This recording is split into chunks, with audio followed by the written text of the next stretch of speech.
இப்போது நீங்க கிரீன்லாண்டையும் வெனிசுலாவையும் பேசுவதை விடவும் காசாவை பற்றி பேசுவதை விடவும் இலங்கையை பற்றி பேசும் காலம் மிக விரைவில் வரும். இலங்கை மிக முக்கியமான ஒரு புள்ளியாக மாறும். இவ்வளவு நாடுகளும் சேர்ந்திருக்கும் பொழுது ஒரு சீனா நிற்குது. அதுக்காக நான் சீனா செய்வது சரி என்று நான் சொல்லவில்லை. சீனா ஏகாதிபத்திய போட்டி நாடுதான். அது இந்த சென்றால் வார்த்தைக்கும் இல்லை. சீனா இலங்கையோடு தான் சிங்கள அரசோடு தான் உறவை விற்றிருக்கும். ஆனால் சிங்கள அரசியல் தான் அதுக்கு துறைமுகங்கள் 1-2 துறைமுகம் தலைநகரம்.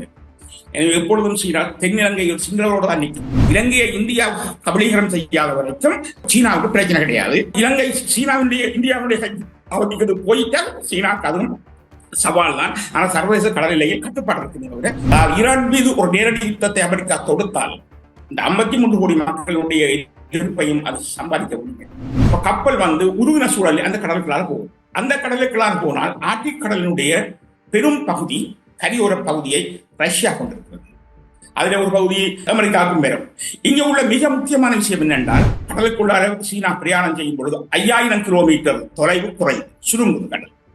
ஒரு வார பயணமும் சுருங்குது. இப்போது சீனாவுடைய வர்த்தகத்தினுடைய காஸ்ட் ஆஃப் ப்ரொடக்ஷன் கீழே போகும். ஸ்விஸ் பெர்ன் மாநகரம் ஹூட்வில் நகரில் உங்களுக்கான கனவு இல்ல அபார்ட்மெண்ட் காத்து கொண்டிருக்கிறது. அழையுங்கள். அறிந்தே ஆக வேண்டிய உண்மைகளை தேடி ஒரு உடறப்பு.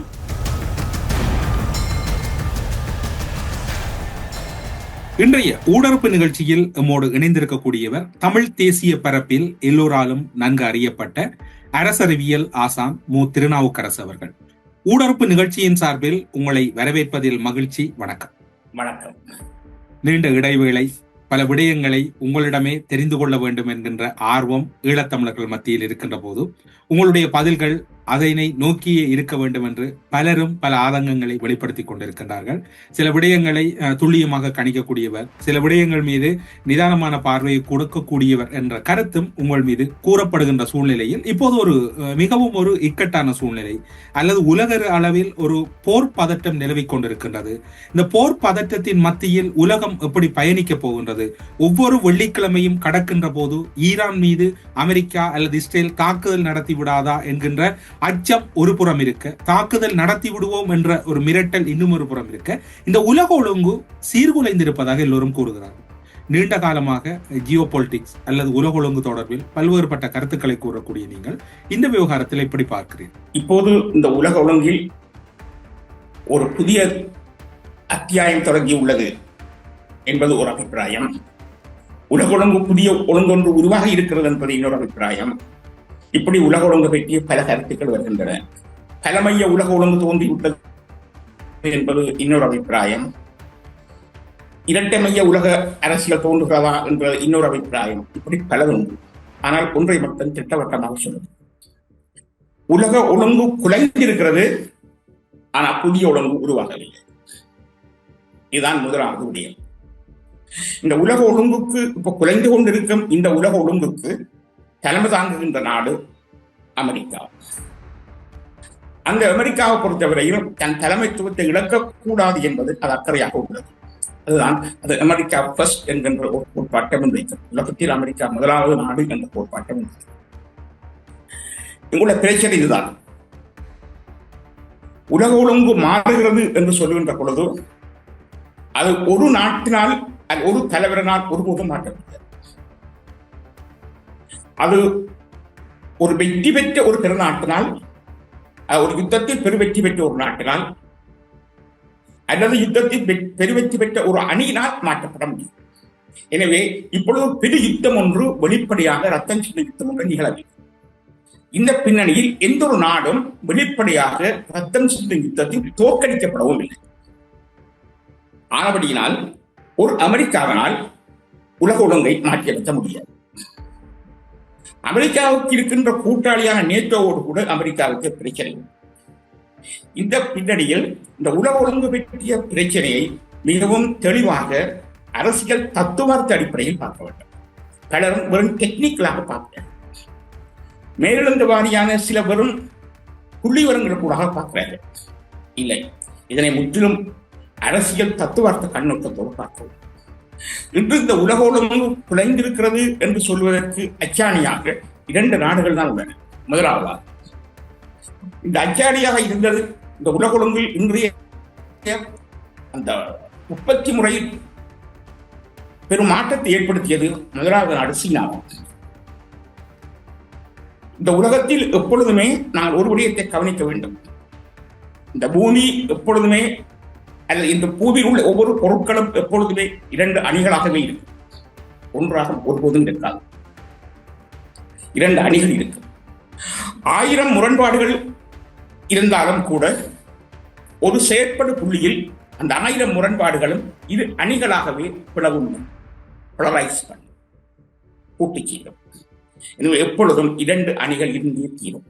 ஏன்னா இந்த உலக அரசியலில் ஒருபோதும் ஒரு அணி இருந்தது இல்லை. ஒரு அணி இல்லை. ஒரு இடைக்காலத்தில் அமெரிக்கா தலைமையில் 1990ஆம் ஆண்டில் இருந்து சுமாராக 20ஆம் ஆண்டுக்கு சற்று முற்பட்ட காலம் வரை, அதை ஒட்டிய காலம் வரை அமெரிக்காவின் தலைமையில் ஒரு இடைக்கால ஒரு மைய உலக ஒழுங்கு இருந்தது என்று அரசியல் ரீதியாக சொல்லலாம். ஆனால் பொருளாதார ரீதியாக சொல்ல முடியாது. இவற்றை நாங்கள் தெளிவாக பார்க்க வேண்டும். முதலாவது விடயம் என்னவென்றால், இந்த உலக ஒழுங்கில் முதலாவது ஆப்பை ஏற்படுத்தியது சீனாதான். அந்த ஆப்புக்கு காரணமாக இருந்தது அமெரிக்காதான். அந்த அமெரிக்காவும் சீனாவும் தான் இப்பொழுது போட்டியுள்ளன. இந்த உலக ஒழுங்கில் இன்று புதிய ஒழுங்கு ஏற்படுத்துதல் என்ற பிரச்சனையில் முன்னிறு அணியில் நிற்கும் 2 நாடுகள் எடுத்தால் ஒன்று அமெரிக்கா, மற்றது சீனா.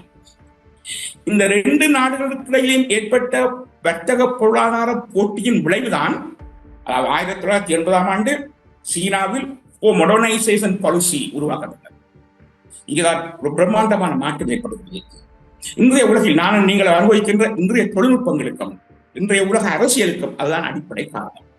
இந்த 4 வகை நவீன மயமாக்கத்தின் மூலம் ஒரு பிரம்மாண்டமான ஒரு அரசியல் மாற்றம் இந்த பூமியில் ஏற்பட்டது. அது என்னவென்றால், டெக்னாலஜி தனியாக வெஸ்டின் கையில் இருந்ததற்கு பதிலாக அது டிமோக்ரட்டைஸ் பண்ணப்படும். தொழில்நுட்பம் ஜனநாயகம் ஏற்படுத்தப்படும். சீனாவிடம் இருக்கும் பிரம்மாண்டமான சனத்தொகையை மார்க்கெட்டை பிடிப்பதற்காக நிக்சன் கீசிங்கர் காலத்தில் அவர்கள் சீனாவுக்கு நுழைந்தார்கள். அவர்கள் தங்களுடைய பழைய கண்டெய்ன்மெண்ட் பாலிசிக்கு பதிலாக அவர்கள் என்கேஜ்மெண்ட் பாலிசி ஒன்றை முன்வைத்தார்கள். அதாவது தடுத்து முரண்படுவதற்கு பதிலாக இணைந்து செயற்படுதல் என்கின்ற கொள்கை அமெரிக்கா முன்வைத்தது. சீனா அந்த காலகட்டத்தில் தெரியாது. கான்ஃபர்டேஷன் என்பதற்கு பதிலாக அது ஆபரேட் பண்ணுவது என்கின்ற கொள்கை உண்டு. இதன் விளைவாக ஒரு பிரதானமான மாற்றம் ஏற்பட்டது. அந்த பிரதான மாற்றம் தான் இது. அது என்னவென்றால், தொழில்நுட்பம் சீனாவுக்கு அப்படியே உள்வாரியாக வாங்கப்படுகிறது. அமெரிக்கா முழுக்க அமெரிக்கா கையில் இருந்த தொழில்நுட்பம், வெஸ்டின் கையில் இருந்த தொழில்நுட்பம் சீனா சந்தையை திறந்து விட்ட போது, சீனா ஓபன் மார்க்கெட்டை உருவாக்கிய போது, சீனா முதலாளித்துவ பொருளாதார உற்பத்தி முறைக்கு அந்த புரட்சியில் ஈடுபட்ட பொழுது அமெரிக்காவுக்கு குறுங்காலத்தில் நன்மை ஏற்பட்டது. சீனாவுக்கு நீண்ட காலத்தில் நன்மை ஏற்பட்டது. சீனா தன்னை தொழில் மயமாக்கும் முயற்சியில் தொழில்நுட்ப மயப்படுத்துவதில் வெற்றி பெற்றது. ராணுவம், தொழில்நுட்பம், விஞ்ஞானம், கைத்தொழில், இந்த 4 நவீனமயமாக்கும். நீங்கள் இப்போது குறிப்பிட்டீர்கள், சீனாவுக்கும் மேற்குலகுக்கும் குறிப்பாக அமெரிக்காவுக்கும் இடையில் எழுந்திருக்கக்கூடிய நெருக்கடி என்பது பொருளாதாரத்தை மையப்படுத்தியது என்று. ஆனால் இப்போது பார்த்தீர்கள் என்றால், ஈரானை நோக்கிய படையெடுப்பு ஆங்காங்கே அதிகரிக்கப்படுகின்ற சூழ்நிலையில் அமெரிக்கா முனைப்பு காட்டுகின்ற அதே காலப்பகுதியில் சீனாவினுடைய நிலைப்பாடுகளும் மாறுபட்ட ஒரு சூழ்நிலைக்குள் நகர்ந்து கொண்டிருக்கின்றன. கனடா மற்றும் ஐரோப்பிய ஒன்றிய நாடுகள் சீனாவை நோக்கி செல்லுகின்றன. ஆனால் அதே வேளையில் சீனா மீது கடுமையான வன்மத்தை பாராட்டக்கூடிய அமெரிக்க ஜனாதிபதி அவரும் இவரிடத்திலே சீனாவுக்கு விஜயம் செய்கின்றார். என்னதான் இடம்பெறுகிறது? அனைத்துமே ஒரு எழுதப்பட்ட படமா? முதலாவது மத்திய கிழக்கு என்று சொல்லப்படுகிற பகுதி, அதாவது வளைகுடா பகுதி, மிடில் ஈஸ்ட், 2 இயக்க மத்திய கிழக்கு என்று சொல்லப்படும். 2 இயக்கத்து மேற்காசியா. இந்த மேற்காசியாவில் மொத்தம் 53 கோடி இஸ்லாமியர்கள் வாழ்கிறார்கள். பாரசீகர்கள், மற்றது அராபியர்கள், மொத்தம் 53 கோடியிடம் இஸ்லாமியர்கள். இந்த 53 கோடி, அதாவது ஈரான் மீது ஒரு நேரடி யுத்தத்தை அமெரிக்கா தொடுத்தால் இந்த 53 கோடி மக்களுடைய எதிர்ப்பையும் அது சம்பாதிக்க முடியும். அமெரிக்காவை பொறுத்தவரையில் அதனுடைய புதிய பாலிசி என்னவென்றால், மேற்குலக நாடுகள் அனைத்துக்கும்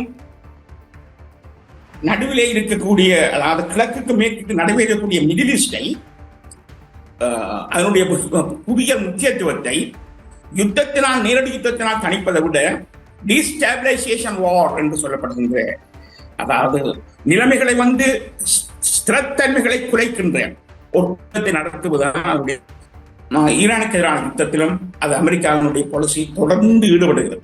ஈரானை பொறுத்தவரையில் அது பெரிய மக்கள் தொகை கொண்ட ஒரு நாடானது. அந்த நாட்டில் ஒரு இனம் ஒரு மதம் என்ற பலம் இருக்கிறது, மக்கள் பலம் இருக்கிறது. அதனை பகைக்க அமெரிக்கா நேரடியாக தயாரில்லை. நேரடி யுத்தத்துக்கு அமெரிக்கா தயாரில்லை. மாறாக தலைவர்களை கொண்டு அந்த டிஸ்டாபிலைசேஷன் வார முன்னெடுக்கும். எனவே ஈரானை பொறுத்தவரையில் கடந்த காலத்தில் எல்லோரும் யுத்தம் யுத்தம் என்று சொன்னார்கள். இன்றும் அமெரிக்கா யுத்த அச்சுறுத்தலை செய்யும், ஆனால் அது நேரடி யுத்தத்துக்கு போக தயார். மக்கள் 100 எதிர்ப்பை பெறும் ஈரானிலே. அந்த ஈரானில் பெறும் அந்த 100 எதிர்ப்பு முழு இஸ்லாமிய உலகத்துக்கும் தெரிக்கும். எனவே அமெரிக்கா யுத்தத்தை தவிர்த்து ஈரானிய தலைவர்களையும் தொழில்நுட்பத்தையும் அளிக்கின்ற ஒரு நிலைமையை தான் வைக்கிறது. வேண்டுமென்றால் ஸ்ட்ராட்டஜிக்காக பொம்மிங்கை செய்யும், ஆனால் அது நேரடியாக தன் படையை ரக்கி ஒரு யுத்தத்தை லேண்டை கைப்பற்றுவதற்கான போக்குக்கு அது தயாராக இருக்காது. இதுதான் அதனுடைய அடிப்படை திட்டம். இதில் நாங்கள் கோடுகூறி போட்டு அப்படியெல்லாம் பார்க்கலாம் நான் சொல்ல வரையில்லை. இப்படி அதனுடைய அந்த அடித்தளம் இப்படித்தான் இருக்கு. எனவே இப்போது ஈரான் யுத்தம் பற்றிய பிரச்சனை இப்போது முதன்மையானது அல்ல. அதற்கு என்றால், அதாவது சீனா தொழில்நுட்ப வளர்ச்சி அடைந்ததன் மூலமாக சந்தையை கைப்பற்ற தொடங்கிவிட்டது.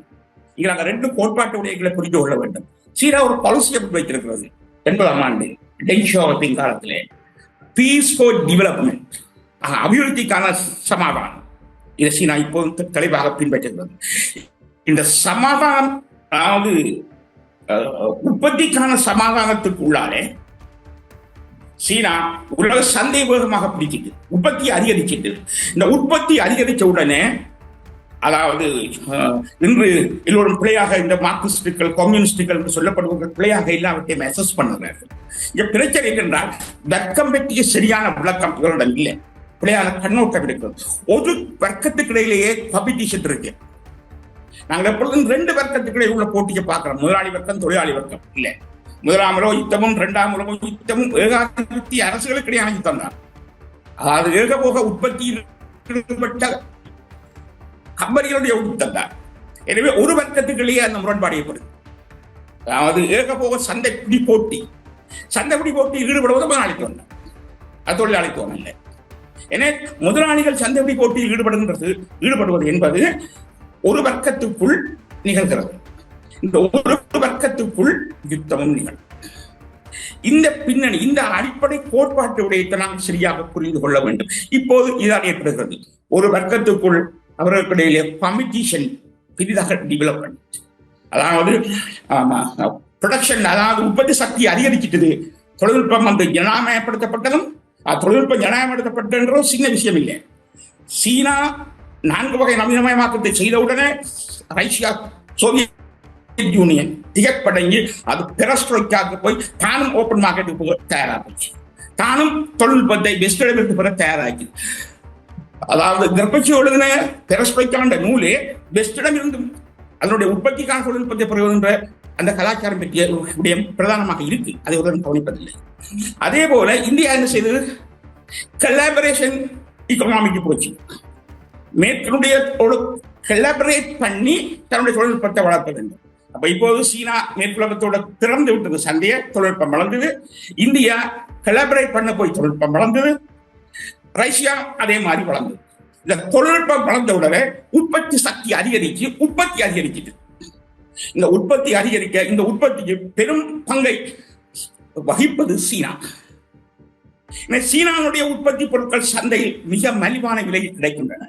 அது ஒரு அழகான வேலையை சீனா செய்கிறது. மார்க்கெட் போம் என்று சொல்லி கொண்டு அந்தந்த பிராந்தியங்களின் சூழலுக்கு பொருத்தமான மலிவு விலையில் பொருட்களை இருக்கிறது. இதனால பெஸ்ட் இந்த மார்க்கெட் அப்படியே விழுது. பெஸ்டிலே பெஸ்ட் இந்த மார்க்கெட். இந்த நிலையில் தான் மேற்குலகில் காணப்படுகின்ற கம்பெனிகள், பெரும் முதலாளிகள், பெரும் உற்பத்தி நிறுவனங்கள் மொனோபொலி போட்டியில் ஈடுபடுகின்றன. சீனா மொனோபொலி, மேற்குலக மொனோபொலி. இந்த மொனோபொலியில் யார் வெல்ல முடியும் தெரியுமா? சீனாவுடைய மொனோபொலிக்கு ஸ்டேட் ஆனர்ஷிப் மொனோபொலி இருக்கு. மேற்குலகத்தின் மொனோபொலிக்கு கம்பெனி ஆனர்ஷிப் மொனோபொலி இருக்கு. கம்பெனி ஆனர்ஷிப் மொனோபொலியை விட ஸ்டேட் ஆனர்ஷிப் மொனோபொலி பலமானது. இந்த பின்னணியில் சீனா இன்றும் சமாதானத்தை பேசிக்கொண்டே முன்வருகிறது. அது யுத்தத்தை பற்றி பேசவே இல்லை. ஆனால் சமாதானத்தை பேசிக்கொண்டு உலகத்தை கைப்பற்றி விட்டது. உலகத்தின் பெரும் சந்தைகளை பிடித்து விட்டது. இந்த சந்தையை தடுப்பதற்கான யுத்தம் தான் ட்ரம்ப் சொல்கின்ற யுத்தம். ட்ரம்ப் பொறுத்தவரையிலே war for development என்பது இருக்கிறது. சீனா பொறுத்தவரையிலே peace for development இருக்கிறது. டெண்டட் டெவலப்மெண்ட். ஒன்று யுத்தத்துக்கான அபிவிருத்தி, ஒன்று அபிவிருத்திக்கான சமாதானம்.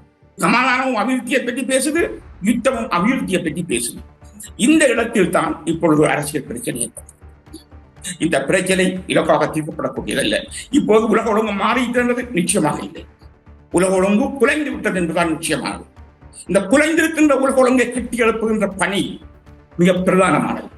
இப்பொழுது நீங்க பார்க்கலாம், ஏன் அமெரிக்கா பொறுத்தவரையிலே ஒரு பிரம்மாண்டமான தோல்வி ஏற்பட்டிருக்கு. அதாவது அமெரிக்கா சந்தைகளை திறந்தது ரத்தம் செய்யும். அதாவது கிழக்கு ஐரோப்பாவிலே அது யுத்தம் புரிஞ்சது, மத்திய கிழக்கில் யுத்தம் புரிஞ்சது. இதன் மூலம் மத்திய கிழக்கிலும் கிழக்கு ஐரோப்பாவிலும் மத்திய ஆசியாவிலும் சந்தைகள் திறப்பட்டன. இந்த சந்தையை திறக்கும் பொழுது அமெரிக்கா முன்வைக்க பாலிசி என்ன? லிபரலைசேஷன், தாராள பொருளாதாரம், திரவங்கள் சந்தை என்பது. சந்தை அமெரிக்கா திறக்க அதுக்குள்ள கொண்டு போய் சீனா உற்பத்தி செய்து சந்தையை பிடிக்கிறது. அப்ப சந்தைக்கான யுத்தத்தை நடத்த அமெரிக்கா, சந்தையை பிரணயம் வைப்பது சீனா. இதன் மூலம் சந்தையில் சீனா ஆதிக்கம் பெறும் சக்தியாக மாறும். ரெண்டும் சந்தை தான். சந்தை என்ற பற்றி என்றார். எனவே முதலாளியோ தொழிலாளியோ என்ற அங்க கிடையாது. எவர் சந்தை போட்டியில் ஈடுபடுகிறாரோ அவன் ஏகாதிபத்திய போட்டியில், முதலாளித்துவ போட்டியில் ஈடுபடுகிறான் என்பது அர்த்தம். நீங்கள் இப்போது முதலாளித்துவ போட்டி அல்லது ஏகாதிபத்திய போட்டியை பற்றி குறிப்பிட்டீர்கள். அதே நேரம் உலக ஒழுங்கு சீர்குலைந்திருக்கின்றது, ஆனால் உலக ஒழுங்கு மாற்றமடையவில்லை என்கின்ற ஒரு கருத்தை முன்வைத்தீர்கள். தத்துவார்த்த ரீதியாக அவ்வாறுதான் நோக்கப்பட வேண்டி இருப்பதாகவும் கூறுகிறீர்கள். உலக ஒழுங்கில் இவ்வாறான ஒரு சந்தர்ப்பத்தில் இலங்கை ஆசிய பிராந்தியத்தில் ஒரு முக்கிய புள்ளியாக இருப்பதோடு மட்டுமல்ல, பின்தளமாகவும் ஐரோப்பிய நாடுகள், மேற்குலக நாடுகள், குறிப்பாக சீனாவுக்கும் இந்தியாவுக்கும் இலங்கை நோக்கிய ஒரு பார்வையும் இந்த உலகொழுங்கு குழம்பி இருக்கக்கூடிய சூழ்நிலையில் இலங்கையும் அங்கு முக்கியத்துவம் வருகிறது. எனவே இந்த கால சூழ்நிலையில் இலங்கையிலும் பல உள்ளக வெளியக ரகசிய ராஜதந்திர நகர்வுகள் நடைபெற்றுக் கொண்டிருக்கின்றன. உங்களுடைய புரிதலில் இந்த உலக ஒழுங்கு குழம்பி இருக்கக்கூடிய சூழ்நிலையில் இலங்கையில் அது வாய்ப்பாக மாறப்போகிறதா, அல்லது வரமாக மாறப்போகிறதா, அல்லது அழிவாக மாறப்போகிறதா? சாபமா வரமா என்பது ஒரு இலகுவான கேள்வி. அதற்கு நிச்சயமாக பதிலளிக்க முடியும். இப்போது நான் உங்களுக்கு இதுக்கு உங்களோட கேள்வியை ரெண்டாக பிரிச்சுட்டு பதில் சொல்ல போறேன். என்ன மன்னிக்கவும், ஒரு 2 நிமிஷம் நான் உங்களுக்கு டைம் கூட எடுப்பேன். இலங்கை இந்து மாகடலுக்குள்ளால் வர்த்தகம் நடத்துகிற பொழுது இலங்கை முக்கியத்துவம் வாய்ந்தது. சீனா இந்து மாகடலுக்குள்ளால் வர்த்தகம் செய்து அது இலங்கையை கடந்து, இலங்கைக்குள்ளால் மலாக்காவை கடந்து வெஸ்ட் கோடர் செய்கின்ற வர்த்தகத்தில் அது 20,000 கிலோமீட்டரை டிராவல் பண்ணது. 20,000 கிலோமீட்டர் கடலே பிரயாணிப்போம். ஆனால் இப்பொழுது காலநிலை மாற்றத்தால் வடகடல் உருகின உடனே, ஆர்டிக் உருகின உடனே சீனாவால் இங்கால இந்த மாகாணத்துக்கு விடாமல் ஆர்டிக்குள்ளாக போகக்கூடிய இப்ப கப்பல் வந்து உருகின சூழலில் அந்த கடலுக்குள்ளாக போகும். அந்த கடலுக்குள்ளாக போனால் ஆர்டிக் கடலினுடைய பெரும் பகுதி, கரையோர பகுதியை ரஷ்யா கொண்டிருக்கிறது. அதுல ஒரு பகுதி அமெரிக்காவுக்கும் பெறும். இங்க உள்ள மிக முக்கியமான விஷயம் என்னென்றால், ஆர்டிக்குள்ளால இந்த கடலுக்குள்ளார சீனா பிரயாணம் செய்யும் பொழுது 5000 கிலோமீட்டர் தொலைவு குறையும், சுருங்குது கடல். ஒரு வார பயணமும் சுருங்குது. இப்போ 4 வாரங்களில் சீனாவிலிருந்து வெளிக்கிட்டு வெஸ்டுக்கு போக 4 வாரங்கள் எடுக்கும். ஆனால் இப்பொழுது அது ஆர்டிக்குள்ளார பிரயாணம் செய்தால் 3 வாரம் எடுக்கும். இப்போது சீனாவுடைய வர்த்தகத்தினுடைய காஸ்ட் ஆஃப் ப்ரொடக்ஷன் வந்து கீழே போகும். சீனாவுடைய பண்டத்தினுடைய மார்க்கெட் வேல்யூல வந்து அதனுடைய பண்டத்தினுடைய விலை சீனா மார்க்கெட்டை இலக்காக கைப்பற்று. இந்த இடத்துல கிரீன்லேண்ட் நடுவே இருக்கு. இந்த கிரீன்லேண்டை பிடிச்சு அதுல வந்து கோல்டன் டோமை போட்டுட்டால் சீனாவை எதிர்காலத்தில் கட்டுப்படுத்தலாம். அது மிசைல் கட்டுப்படுத்தலாம். அந்த மிசைல் பாதுகாப்பு ரஷ்யா முதலாவது கனடாவுக்கு என்று ட்ரம்ப் சொல்றேன். இவங்களோட பிரச்சனை இதுதான். இந்த பாவை கடல் உருகுனது என்பது கூட தற்செயல் கிடையாது. இந்த பொருளாதார உற்பத்தி போட்டியில் ஏற்பட்டிருக்கக்கூடிய சூழல் மாசுபடுத்தினால் கடல் உருகி எனவே கடந்த 45 வருடங்களாக ஏற்பட்ட பொருளாதார அதிவேகமான பண்ட உற்பத்தி தான் கடலை உருவளிக்க. இந்த பின்னணியில் இப்போது நாங்கள் மீண்டும் போக வேண்டிய இடங்கள் அரசியல் இருக்கக்கூடிய பிழையான மாற்றங்கள் இயற்கையை பாதிச்சிருக்கு. அந்த மாற்றம் அமெரிக்காவை கடுமையாக பாதிச்சு, வெஸ்ட் பாதிச்சிருக்கு. இந்த பின்னணியில தான் ஒரு கிரீன்லேண்ட் சம்பந்தமான விஷயத்தில் அவர் ஸ்டாண்ட் எடுக்க வேண்டியிருக்கு. இது ஒன்று. இரண்டாவது, இலங்கை அதாவது அட்லாண்டிக்கு ஊடாக பிரயாணம் செய்யாமலுக்கு இந்திய ஓசனுக்குள்ளாக பிரயாணம் செய்தால் இலங்கை தான் அதனுடைய மையம். சீனா இலங்கையை விளக்க முடியாது. அதே வேளையில் அங்க யுத்த முனை, அதாவது வாசல்ல யுத்தம் நிக்குது, ஆர்டிக் கடல்ல யுத்தம் நிக்குது. எனவே அதை நம்புறதை விட இலங்கையை நம்புறது முக்கியம். இலங்கையை இந்தியா கபலீகரம் செய்யாத வரைக்கும் சீனாவுக்கு பிரச்சனை கிடையாது. அப்படி சீனாவுடைய இந்தியாவுடைய போயிட்டால் சீனாவுக்கு அதுவும் சவால் தான். ஆனால் சர்வதேச கடல் எல்லையில் கட்டுப்பாடு இருக்கிறத விட அது நிகழும். இப்படி ஒரு பிரச்சனையில் தான் இப்பொழுது இலங்கை பற்றிய முக்கியத்துவம் இருக்கு. எனவே இலங்கை பற்றிய முக்கியத்துவம் ஆர்டிக்ல இந்த பிரச்சனை கிரீன்லேண்ட் பிரச்சனை ஒன்று ஏற்படாமல் இப்படியே காலநிலை உருகுனதன் மூலமாகவே நடந்து கொண்டு போனால் சீனாவுக்கு லாபம் கூட இலங்கையினுடைய முக்கியத்துவம் குறையும். ஆனால் ஆர்டிக் அடப்பட்டால் இலங்கை தான் முக்கியத்துவம் பெறும். அதுக்கான இலங்கை முழு அளவில் முக்கியத்துவத்தை ஒருபோதும் நடக்காது. ஒரு சீனாவுக்குள்ளால மட்டும் நிகழே இல்லை, ஏழு நாடுகளுக்குள்ளாலும் உண்டு. எனவே அது நடக்காது. இங்க எங்களுக்கு ஆழமான பிரச்சனைகள் உண்டு. உடல் ஒழுங்கை நீங்கள் பார்ப்பதற்கு இலங்கை ஒரு முக்கிய மையப்புள்ளியாக இருக்கும். அதுபோல கிரீன்லேண்டும் இருக்கும். அதே மாதிரி வெனிசுலாவும் இருக்கும்.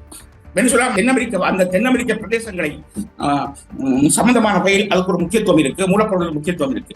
எனவே முக்கியமான சென்டர்ஸ்ல இருந்து ஓர் நடக்கும்.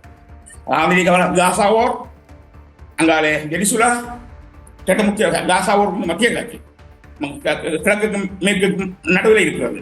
இப்போது கிரீன்லேண்ட் தென்னுக்கும் சீனாவுக்கும் அமெரிக்காவுக்கும் நடுவில் இருக்குது. அது யுத்த பூமியாக இருக்குது. மற்றது கிழக்கில் இன்னும் ஒரு யுத்தம் நிகழ்ந்து கொண்டிருக்கு, யுக்ரைன் வார் நிகழ்ந்து கொண்டிருக்குது. அடுத்து நடக்கக்கூடிய ஒரு முக்கியமான புள்ளி இலங்கை தான். எனவே இலங்கை, யுக்ரைன், கிரீன்லேண்ட், வெனிசுலா இவர்கள் எல்லாம் உலக அரசியல் முக்கியமான புள்ளிகள்.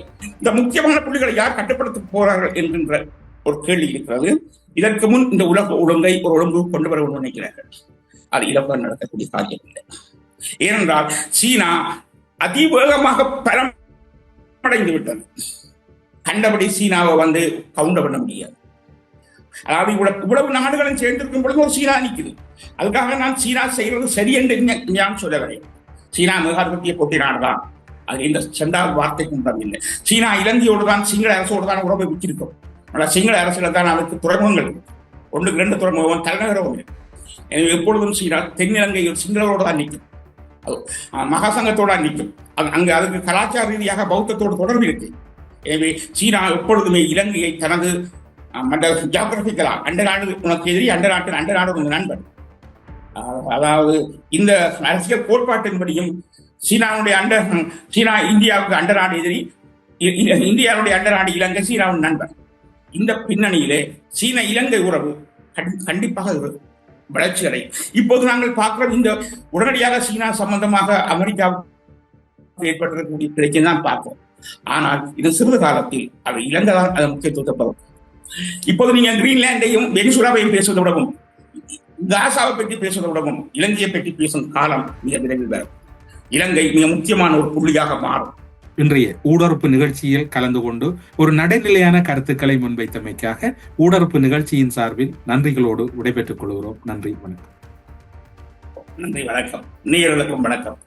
அரசியலில் நகர்த்தப்படும் காய்கள், திரைமறைவில் நடக்கும் ரகசிய பீரங்கள், உலகத் தமிழர் அறிந்தேயாக வேண்டிய உண்மைகளை தேடி ஒரு ஊடறுப்பு.